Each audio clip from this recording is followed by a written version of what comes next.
नमस्कार, मैं हूं आशीष चित्रांशी और आप देख रहे हैं द न्यूज लॉन्चर। इस वक्त की सबसे बड़ी खबर सुप्रीम कोर्ट से है। गवई साहब रिटायरमेंट से 48 घंटे पहले चंद्रचूड़ बन गए और इसको तर्कों और तथ्यों के आधार पर, तर्क भी होंगे और तथ्य भी होंगे, दोनों के आधार पर हम इस वक्त चर्चा में लाएंगे। क्योंकि गवई साहब ने, सुप्रीम कोर्ट ने मोदी की सबसे बड़ी ताकत, जिस पर सुप्रीम कोर्ट ने ही पाबंदी लगाई थी, वो ताकत वापस कर दी है, वापस दे दी। अब ये शक्तियां, कई बार होता है ना कि किसी की शक्ति तोते में है, किसी की शक्ति कहां पर है। तो मोदी की शक्तियां भी अलग अलग लोगों में विराजमान है। ये शक्ति वापस हुई है, कैसे हुई है, क्या हुआ है, पूरी खबर आपको बताते हैं, क्योंकि ये खबर बहुत बड़ी है इंडियन डेमोक्रेसी को लेकर के। भाव को ले आइए फटाफट, जोड़िए फटाफट, लाइए। स्वागत है भाव। खबर देखिए, बस सीधा खबर पे चलते हैं, कोई भूमिका नहीं। लाइए भैया। राज्यपाल लंबे समय तक बिल नहीं रोक सकते, लेकिन समय सीमा भी तय नहीं, सुप्रीम कोर्ट। अब इसमें क्या है कि बहुत सारे लोग अपने अपने हिसाब से, मतलब ना, खुश रहने को गालिब ये ख्याल अच्छा है, तो पहली लाइन अलग से बनाते हैं कि जो है उसमें खुश रह पाए। लेकिन इसमें सेकंड लाइन पे ध्यान दीजिएगा। अब यहाँ पे फर्स्ट लाइन, क्योंकि ये लॉ ट्रेंड है, इसको किसी को खुश नहीं करना है। राज्यपालों के लिए बिल पास करने की कोई निश्चित समय सीमा नहीं, बस यही लाइन खबर है। लेकिन अनिश्चितकालीन देरी पर कोर्ट कर सकता है हस्तक्षेप। ये ढकोसला है और सच्चाई वो लाइन है पहली वाली। राज्यपालों के लिए बिल पास करने की कोई समय सीमा निश्चित नहीं। दरअसल 14 सवाल प्रेसिडेंशियल रेफरेंस के नाम पर सुप्रीम कोर्ट गए थे, और ये उस फैसले के बाद गए थे जब सुप्रीम कोर्ट ने ही राज्यपाल और राष्ट्रपति दोनों के लिए टाइमलाइन फिक्स कर दी थी कि किसी भी राज्य के किसी भी विधेयक को कितने दिन तक मैक्सिमम राज्यपाल रोक सकते हैं, या मैक्सिमम राष्ट्रपति कितने दिन रोक सकते हैं, होल्ड कर सकते हैं। उसके खिलाफ, क्योंकि राज्यपालों के जरिए ही विपक्षी राज्यों में कैसे कोहराम 11 साल से मचा हुआ है, ये सबने देखा है।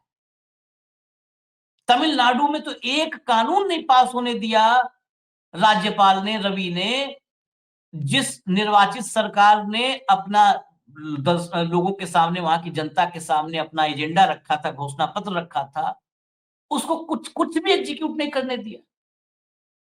तमिलनाडु की ही याचिका पर फैसला भी आया था। अब ये क्या हुआ खेल, इस खेल को भाव बेहतर और बताएंगे, लेकिन मैं चंद्रचूड़ बन गए ये इसलिए सीधा सीधा कह रहा हूं कि याद करिए, इलेक्टोरल बॉन्ड, इलेक्टोरल बॉन्ड असंवैधानिक है, लेकिन एसआईटी नहीं। याद करिए, देश में मुख्य चुनाव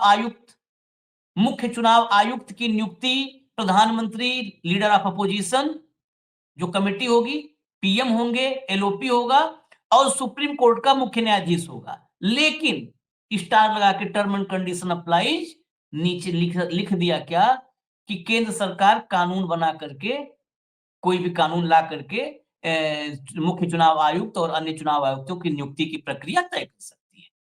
बस वही लाइन जो है मोदी जी को भाया, और मोदी जी ने नया कानून बनाया और भगाया सीजेआई को। कहा मेरा चुनाव आयुक्त होगा, जिसे मैं चाहूंगा उसे बनाऊंगा। वहां पर आपने देखा प्लेसेज ऑफ वर्शिप एक्ट इस देश के लिए सबसे बड़ा विवादों का जरिया देके गया कौन आदमी? चंद्रचूड़। पता नहीं किससे पूछा, भगवान से पूछा, किससे पूछा। 1991 प्लेसेज ऑफ वर्शिप एक्ट, जिसमें साफ लिखा था कि अयोध्या के बाद अब किसी दूसरे जगह पर इस टाइप का विवाद न पैदा हो, उसमें लूप होल किसने दिया? ज्ञानवापी पे चंद्रचूड़। उस आदमी के फैसले पर तमाम हम जैसे लोग भी उसके गुनहगार हम हैं, पापी हम हैं, प्रायश्चित कर रहे हैं। तमाम ऐसे फैसलों पर उसके भीतर घुसने के बजाय हमने तालियां बजाई, सलूट मार दिया उसे। लेकिन वो इतना शातिर व्यक्ति था कि छोटे छोटे लूप होल से इस देश के लोकतंत्र को निपटाने का रास्ता छोड़ के गया।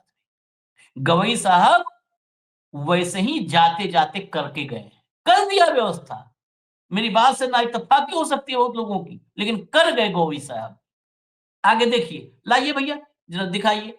ये देखिए, ये मैंने नहीं लिखा है, बार एंड बेंच ने लिखा है, जो ये सब लीगल मामलों के ही ये लोग एक्सपर्ट हैं। Victory for union government in presidential reference. Supreme Court says no timeline for governor oblique president to act on bills no deemed as assent to bill.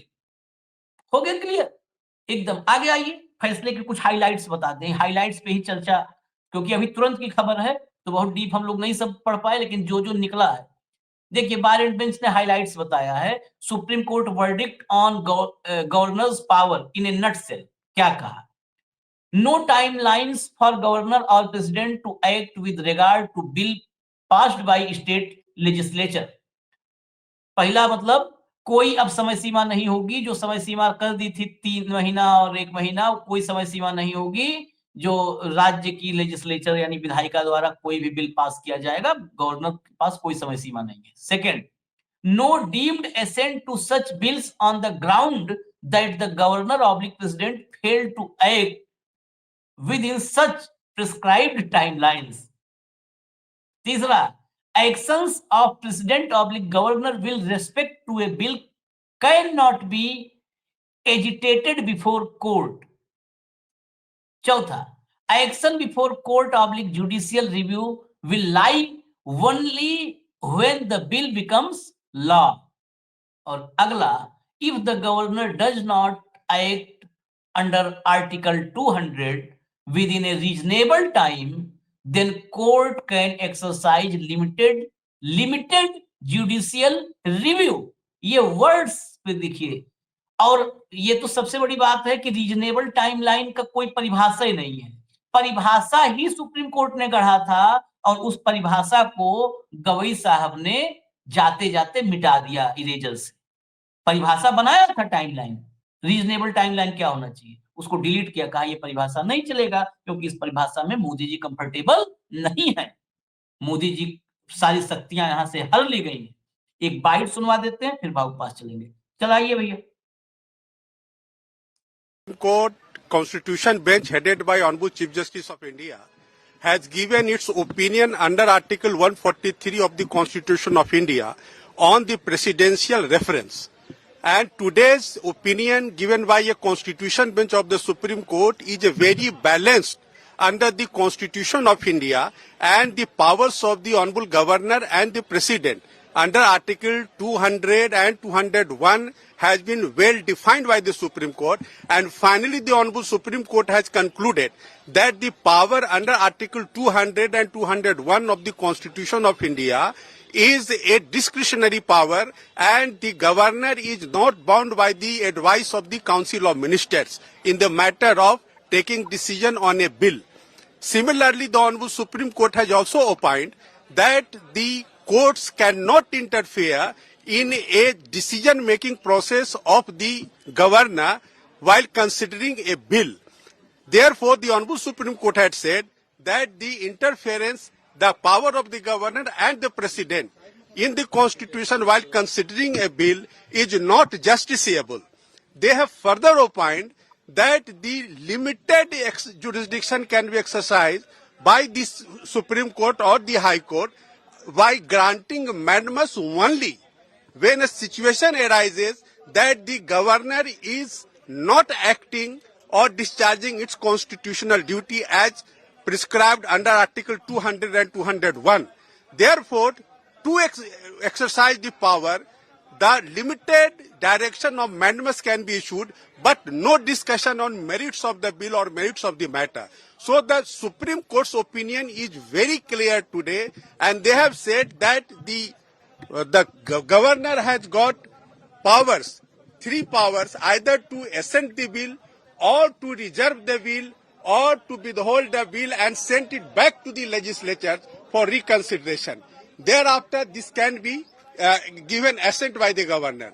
But the justiciable factor, because we have seen in the state of Tamil Nadu, this court had given direction to the governor and the president to give consent, otherwise the bill will be deemed to be a law. That has been deprecated by the opinion of the Honorable Supreme Court. इनकी खुशी का राज भी ये वरुण सिन्हा थे अधिवक्ता। इनकी खुशी का राज भी समझने के लिए मैं परिचय थोड़ा देता चलता हूँ। ये वक्फ वाले में हिंदू सेना के वकील थे। हम्म, तो इनकी खुशी के पीछे नहीं बहुत कुछ। हाँ। देखिए आशीष जी, आज जो सुप्रीम कोर्ट ने कहा, एक तो सबसे पहले हास्यास्पद यह है कि भूषण गवई जी जब शपथ ले रहे थे, हम्म, जो मुख्य न्यायाधीश की शपथ जब उनको दिलवाई राष्ट्रपति जी ने, तभी उनको एक पर्चा थमा दिया था शपथ लेने के बाद। हम्म, तो इस देश के राष्ट्रपति को भी उसका रेफरेंस का उत्तर मिलने में 6 महीने लग गए। यह हमारे कोर्ट की प्रगति है। राष्ट्रपति देश की सबसे बड़ी पोजीशन, सर्वोच्च न्यायालय को रेफरेंस मांगती है। उसके लिए भी जो आदमी शपथ लेता है वो रिटायरमेंट के 48 घंटे पहले निर्णय देता है। ये तो डिले की बात हुई। दूसरी बात, जो कोर्ट ने कहा, ये हमने 7th 8th में सिविक्स करके एक सब्जेक्ट पढ़ा करते थे नागरिक जब हम शास्त्र। स्कूल में थे। नागरिक शास्त्र, उसमें ये राज्यपाल के, विधानसभा के पावर, राज्यपाल के पावर, उसमें सीधा था कि बिल यदि राज्यपाल के पास जाता है, या तो वो पास कर देता है, या रिजेक्ट कर देता है, या राष्ट्रपति के पास भेजता है। 3 चीजें थी। वो बिल पे बैठ नहीं सकता, पॉइंट नंबर 1।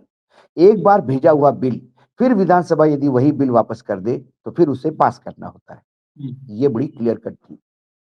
अब यहाँ पे तमिलनाडु के गवर्नर जो थे, वो गैर कानूनी, गैर कॉन्स्टिट्यूशनल काम कर रहे थे कि बिल पे बैठ गए थे। ना रिजेक्ट कर रहे थे, ना पास कर रहे थे, ना ऊपर भेज रहे थे, और ऊपर भी भेजा तो ऊपर भी सब बैठ जाते थे बिल पे। तो ये संवैधानिक संकट आ गया राज्य सरकारों पे, सभी राज्य सरकारों पे। हर राज्य सरकार, हर राजनीतिक दल जो सरकार में है, वो अपने घोषणा पत्र के साथ सत्ता में आती है, कुछ वादे निभाते हैं। जरूरी नहीं कि हर जगह बीजेपी की सरकार हो कि जो चुनावी वादे जुमले हो जाए। कुछ सरकारें वादे निभाने के लिए भी आती है।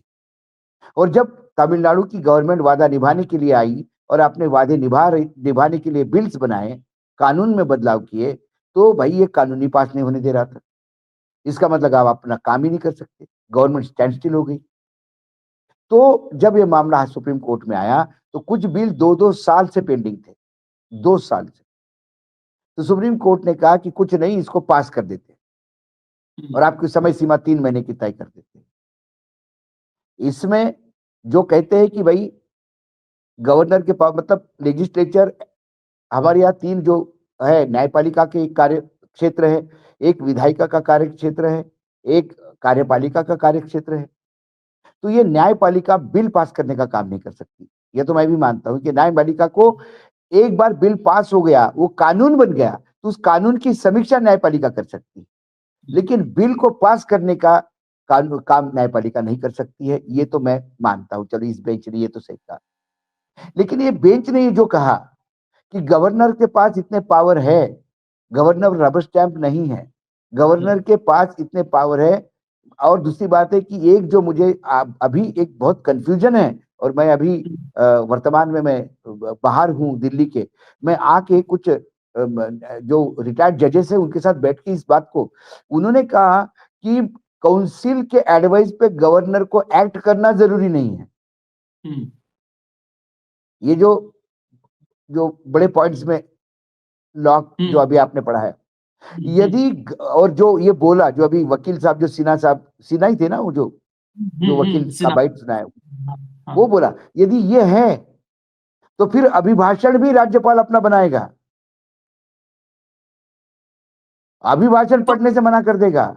केरल में मना किया ना, मना किया। तो तो इसका मतलब क्या है, राज्य सरकार के पास कोई अधिकारी नहीं रहे। कुछ फिर नहीं, तो फिर कुछ नहीं। सारी सरकारें दिल्ली गवर्नमेंट जैसी हो गई और सारे राज्यपाल, उपराज्यपाल के अधिकार प्राप्त हो गए। ये जजमेंट एक बार फिर से, एक बार लाइन बाय लाइन देखना होगा। और ऐसा किया होगा तो ये आंबेडकर जी को मानने वाले आदमी ने, सबसे बड़ा आंबेडकर जी का कालिक पोती है, यदि ये है तो। दूसरी बात, वो जजमेंट ये कहता है कि भाई आप जरूरत से ज्यादा समय लेंगे तो हम इंटरफेयर करेंगे, वो भी हम रिव्यू करेंगे। अब ये जो ग्रे एरिया है, जरूरत से ज्यादा समय, ये जो ग्रे एरिया है आशीष, इसका कोई डेफिनेशन नहीं है। बेला त्रिवेदी जैसे यदि जज हो, वो तो बोलेंगे कि देश को 75 साल हो गए, आपका बिल रोके तो सिर्फ 3 साल हो गए, आप इसी में रो रहे हो। 3 साल कोई ज्यादा समय थोड़ी होता है। तो क्या क्या कर लोगे आप? जज के उस विवेक पे क्या कर लोगे? हालांकि आजकल विवेक ये शब्द कहीं पे भी किसी भी डिपार्टमेंट में उपयोग करना विवेक का अपमान है। ये शब्द अब हेरिटेज प्रॉपर्टी हो गया है, इसको यूज नहीं कर सकते आप। क्या कर लोगे आप? या इसमें एक रास्ता मैं बताता हूं। सपोज मैं गवर्नर हूं, मुझे अटकाना है, तो मैं जैसे ही मेरे पास बिल आता है, मैं बिल पढ़ूंगा, पहले 2-3 महीने तो मैं बिल समझूंगा। 3 महीने बाद मैं एक लीगल कमिटी अपॉइंट करूंगा, 4 बड़े लॉयर को बुला के उनको बोलूंगा कि ये बिल रिव्यू करके मेरे कुछ सवाल है इस बिल पे, इसका मुझे जवाब चाहिए इस बिल में से। वो लोग 6 महीने लेंगे। अब उसमें वकील कहेगा कि ये जो बिल है साहब आया है आपके पास, इसमें कुछ डाटा दिया हुआ है, उदाहरणार्थ महिलाओं को कुछ मदद करने का, तो ये जो डाटा है, इस डाटा पे थोड़ा डाउट है। तो फिर एजेंसी एक डाटा ढूंढने निकलेगी कि ये जो डाटा गवर्नमेंट ने यूज किया है बिल बनाने के लिए, ये डाटा सही है या गलत है। मेरे पास बिल आया तो मैं 3 साल तक खींच सकता हूं इसको, सिर्फ बिल का अध्ययन करने में। और जब भी कोर्ट में आएगा तो गवर्नर की तरफ से सरकार वकील बोलेगा कि साहब, गवर्नर साहब पास करना चाहते हैं, इसलिए वकीलों की कमिटी अपॉइंट की है। अब जिस डाटा का यूज हुआ इस बिल में, वो डाटा बहुत अतिशयोक्ति लगता है, इसलिए अभी टेंडर निकाला है डाटा कलेक्ट करने के लिए। अब वो टेंडर जब निकलेगा तो डाटा एजेंसी आएगी, वो एजेंसी डाटा कलेक्ट करने के उसमें से एक जीरो डाउन होगा, फिर वो डाटा कलेक्ट करके लाएगा, वो डाटा कलेक्ट करके लाएगा, उसके बीच में कोई कोर्ट चला जाएगा कि साहब ये जो डाटा करने कलेक्ट का जो टेंडर गया है, इस टेंडर में घपला हुआ है। वो केस 1 साल चलेगा, 1 साल के बाद वो कहेंगे कि नहीं टेंडर गलत हुआ है, फिर रीटेंडरिंग करो। अरे ये बिल तो आप 10 साल तक खींच सकते हो, लेकिन 3 महीने के टाइम लिमिट में ये था कि 3 महीने में आपने नहीं दिया तो वापस इसको रिजेक्ट माना जाए, या वापस किया जाए तो उसके बाद हो जाएगा। ये इतना ग्रे एरिया छोड़ दिया, और आज फिर मैं माफी मांगता हूं आज रासू गवई जी से, मेरे पिता समान थे वो। उनके बेटे से अंबेडकर जी के संविधान का इतना बड़ा अपमान, वो इसलिए कि आपने सही कहा, एक लूप छोड़ दिया। व्यवस्था तो दे दी चुनाव आयोग में आयुक्त की नियुक्ति की, कि प्रधानमंत्री रहेंगे, लीडर ऑफ अपोजिशन रहेंगे, और सर्वोच्च न्यायालय के मुख्य न्यायाधीश रहेंगे, क्योंकि आपके पास अलग कानून नहीं है। आप कानून बना सकते हो, उन्होंने बना दिया कानून, आप रास्ता दिखा रहे हो, और ये रास्ता दिखाने का काम ये इस संविधान के खिलाफ गद्दारी है, यदि मैं मानूं तो गलत नहीं होगा। इसके लिए मैं सजा भुगतने को तैयार हूं। नहीं है गद्दारी, सजा क्या, फांसी लटका दे। इन्होंने गवई ने, B.R. गवई ने जाते जाते चंद्रचूड़, रंजन गोगोई सबको जोड़ करके जितना मतलब न्यायपालिका का गिराया था स्तर, सबको जोड़ करके Gavai, Deepak Mishra plus Ranjan Gogoi plus Chandrachud equal to B.R. Gavai. मैं तो ये कहूँ बोबड़े साहब भी जोड़ दो, बोबड़े को भी जोड़ देते हैं, उस सबके बराबर अकेले गवई में क्या फैसला है इस फैसले में, वो सब लूप अब छोड़ते थे कोई बाद राज्य में। सरकार इस फैसले के तहत, अब कोई राज्य सरकार काम नहीं कर पाएगी, कोई राज्य सरकार काम नहीं कर पाएगी। जो राज्य सरकार जहां डबल इंजन की सरकार नहीं है, वो काम ही नहीं कर पाएगी। सारी राज्य सरकारें दिल्ली जैसी शक्तिहीन हो गई है, और सारे गवर्नर दिल्ली के लेफ्टिनेंट गवर्नर जैसे ताकतवर हो गए। उम्मीद पालना भी हम लोग की भी गलती है। हाँ जो लोया से आया हो, उम्मीद पालना गलती है। बस और जिस आदमी का आत्मसम्मान जूता खाने पर और दूबे गाली खाने पर भी नहीं जगा हो, हम पर हो सकता है जग जाए। और मैं तो कहता हूं कि जग जाए, जग जाए। बुलाओ कटघरे में हमें। निशिकांत दुबे की गाली पर इस सुप्रीम कोर्ट में संजीव खन्ना जज थे, सीजेआई थे, चले गए। नहीं, गवई को जूता मार दिया, इस सुप्रीम कोर्ट का आत्मसम्मान नहीं जगा। जिस जिस देश में संवैधानिक संस्थाओं का स्वाभिमान आत्मसम्मान मर जाए, वो कभी नहीं, वो तो आत्मसम्मान स्वाभिमान मरता ही है जब किसी के प्रति निष्ठा, एक मतलब संविधान छोड़ करके किसी और के प्रति निष्ठा हो जाती है। संवैधानिक निष्ठा होगी तो भाव आत्मसम्मान हमेशा रहेगा। बिल्कुल हमारा बिल्कुल आत्मसम्मान बिल्कुल क्यों है? क्योंकि हम बाबा साहब के संविधान में यकीन रखते हैं। और बाबा यकीन साहब का रखते हैं। संविधान कहता है कि कोई इस देश का मालिक नहीं है, कोई राजा नहीं है, और नरेंद्र मोदी हो या कोई हो, कोई इस देश का मालिक नहीं है। इसीलिए हमारे भीतर स्वाभिमान है, क्योंकि हम बाबा साहब का संविधान सर्वोपरि मानते हैं। अगर सुप्रीम कोर्ट के लिए जिस दिन सुप्रीम कोर्ट में स्वाभिमान दिखेगा आपको दोबारा, जिस दिन भी, आज नहीं हो सकता है, 1000 साल बाद मोदी जी जब विश्व गुरु बना दें, तो मान लीजिएगा कि उस दिन बाबा साहब के संविधान में फिर से सुप्रीम कोर्ट की आस्था और विश्वास फिर से कायम हो गया है। तभी स्वाभिमान बिल्कुल रहेगा। बिल्कुल बिल्कुल बिल्कुल बिल्कुल। आप बताइए, जेबी पारदीवाला ने, एक बात अभी आपने कहा कि कानून ये एकदम ठीक है, लेकिन ये वो है ना कि वो पोर्शन पिक एंड चूज वाला, कि वो हमारे भी बहुत साथी वो पोर्शन इसलिए पकड़ेंगे कि दिया झटका गवई ने और कोई 5 नहीं लाख इसका भी नहीं। हुआ। कुछ नहीं, पारदीवाला ने इसलिए वो कानून बनाया था। पारदीवाला की स्टेटमेंट में ऐसा कहीं नहीं था कि आगे से हम ऐसे ही हम कानून बनाएंगे। नहीं नहीं, उन्होंने ये कहा उन्होंने था कि एक्सेप्शनल केस है। टाइमलाइन, उन्होंने कहा था कि एक्सेप्शनल केस है। ये जो एक्सेप्शनल बिल केस है। पास किए, उन्होंने कहा कि बिल पास करना हमारा काम नहीं है, लेकिन एक्सेप्शनल केस है क्योंकि बहुत डिले हो गया है। इतना नरक मचा दिए हो तुम लोग कि मुझे ये करना पड़ रहा है, इसके बाद से टाइमलाइन होगी। इसको टिप्पणी में, इस जजमेंट की टिप्पणी में लाने की जरूरत नहीं थी। ये वो लाइन है जिस लाइन को कुछ लोगों के लिए दे दिया। क्योंकि अगर पारदीवाला ने ये भी लिखा होता अपने जजमेंट में कि आगे से हम ही कानून बनाएंगे, तब ये टिप्पणी ना, समझ ना, में आती थी, उन्होंने वैलिड थी। उन्होंने बाकायदा कहा इसमें कि this is not the case, ये हाँ, एक्सेप्शनल है। बताइए, आखिर ये गवई गवई से तो बड़ा उम्मीद पाले थे लोग कि गवई आएंगे, क्योंकि अंबेडकरवादी हैं, इनके बाबूजी अंबेडकर वो थे। और इन्होंने स्टंट भी कुछ अच्छे अच्छे अच्छे स्टंट किए थे। वीरू देवगन टाइप के कुछ अच्छे स्टंट भी किए थे, अजय देवगन के पिताजी जैसे, कि जब आए कहे कि मेरे पिताजी कांग्रेसी थे, अगर आप चाहें तो मैं इस बेंच से अलग हो जाता हूं। इस टाइप के स्टंट भी किए थे। हम्म हाँ, अब तो वैसे ही लगता है। हम्म अब तो वैसा ही लगता है। अब तो वैसा चलिए ही लगता है। अब आज आज का ये फैसला इस देश के संविधान के लिए सबसे बड़ा झटका है। आज का ये फैसला अंबेडकर जी को मानने वाले, संविधान के मानने वाले की सबसे बड़ी हार है। आज का फैसला केंद्र सरकार को असीमित ताकत देता है। आज का फैसला गवर्नरों को राज्य के मुख्यमंत्री से बड़ा बनाता है, मंत्रिमंडल से बड़ा बनाता है।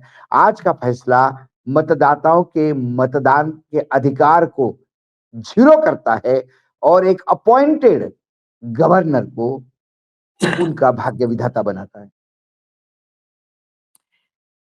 सोचिए, सबसे बड़ी बात यह है भाऊ कि इस देश में इस समय जनादेश को ही कुचलने के लिए हर तरफ से कदम बढ़ाए जा हर रहे हैं। तरफ से होगा, हर तरफ से। चुनाव मैंने आयोग कहा वही ना, काम, ज्ञानेश वही काम कर रहा था। करें। और ज्ञानेश और गवई जी, मतलब ये जी, गवई जी ने आगे सुरक्षा चक्र दिया है कि हाँ, इतने ज्ञानेश और इस पूरे सिस्टम के साथ भी कोई विपक्ष की सरकार आ जाए, हाँ, इसके बाद भी जनता अड़ी रहे कि इसी को दे दो। हाँ, आप बंगाल का ही उदाहरण ले, मैं कई लोगों से बोलता हूँ, बोले नहीं नहीं, बंगाल में दीदी नहीं छोड़ेगी, दीदी तो हाँ, आएगी वापस। सब कुछ इतना हाँ, करने के बाद दीदी वापस आ गई। तो हाँ, दीदी का एक बिल पास नहीं होगा, पूरा विधानसभा ठप पड़ी रहेगी, हम्म हम्म हम्म, कोई बिल पास नहीं होगा।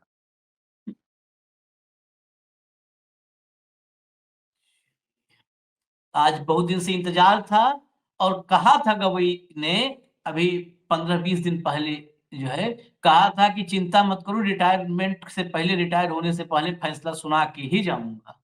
तो जाते हाँ, जाते दस कर दिया।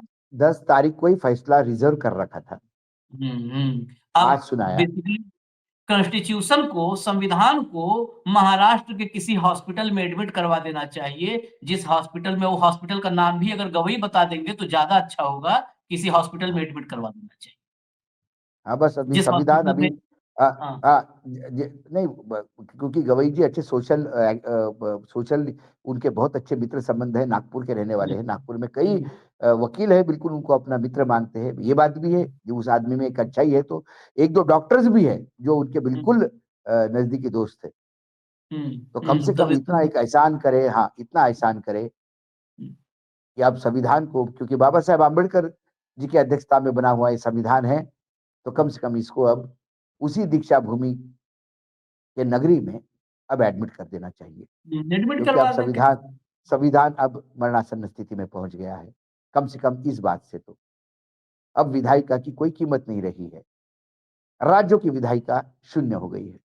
अब सिर्फ हम्म दो स्तंभ है, कार्यपालिका और न्यायपालिका, बस ये दो स्तंभ रह गए हैं। राज्यों के लिए विधायिका शून्य हो चुकी है।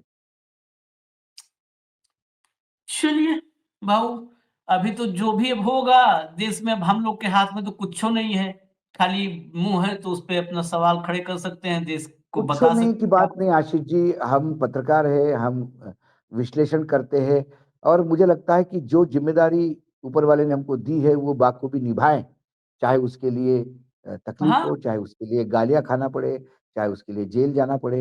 यदि ऐसे ही डरते तो ये देश आजाद ही नहीं होता।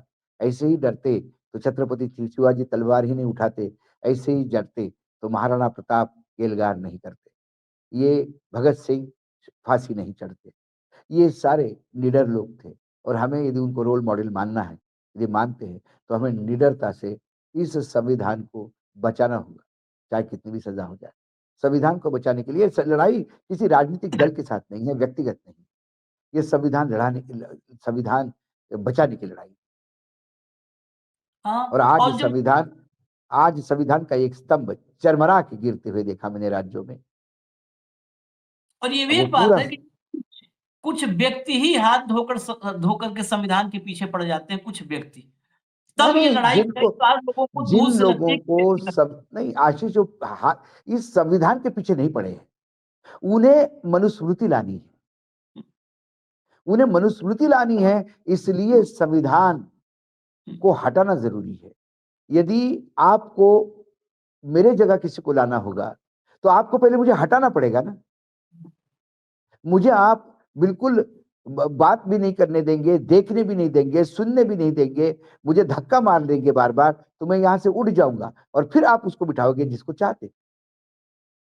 तो ये प्रोसेस अब संविधान को नलीफाई करने का, ये प्रोसेस संविधान को शून्य करने का है, ये प्रोसेस संविधान को हटाने का है। हो और ही उसके गया बाद अब तो, फिर बस हो ही गया। आज तो हो एक गया राज्यों के अब तो सारे जो है, अधिकार, राज्यों के सारे अधिकार छीन लिए एक निर्णय ने, यदि मैं कहूं जब तो। जनता के अधिकार छिन गए, राज्यों के अधिकार छिन गए, निर्वाचित निर्वाचित सरकारें वो भीख मांगेंगी, गिड़गिड़ाएंगी राज्यपाल के सामने, तो क्या होगा।